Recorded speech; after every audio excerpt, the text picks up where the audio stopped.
ที่เป็นคนเขาอย่าใจเบาเกียดกายอันพาเห็นให้เจ้างามจะหันให้เจ้าต่างอย่าไล่ที่ออกวัดไว้วัดกันเพื่อโลกฝ่าเจ้างามลงเพื่อทั้งพระสงฆ์สามเณรผู้ที่เป็นเจ้าพานแก้วข้าเสียงข้างบักตาลุ่มลงทางผู้เอกก็รู้เพื่อได้ยิ้มดอกหัวอบาย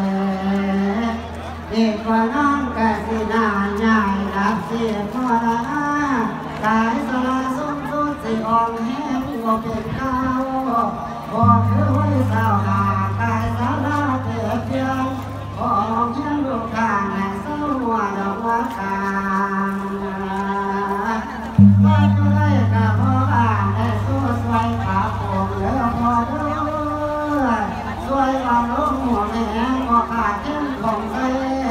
วัดที่สอใส่เรื่องกันเฮาเรื่องตั้งต่อ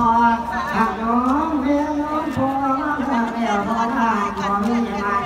เจ้าดูคนวันที่ก่อนสิว่าสองห้องเสียฟังสำเนียงสุภาษิตที่กล่าวหันกันว่าวันกาใส่บ้านทั้งสองท่านได้รู้สวยคนขยันได้ว่ามันจะดีมีหลักฐานพอเราสู้วันจะสวยโอ้ยวัดปัดนิสัยวัดกับพ่ออาการช่วยจะรวยใส่ข้าขาดกันต้องทำไมฮักสม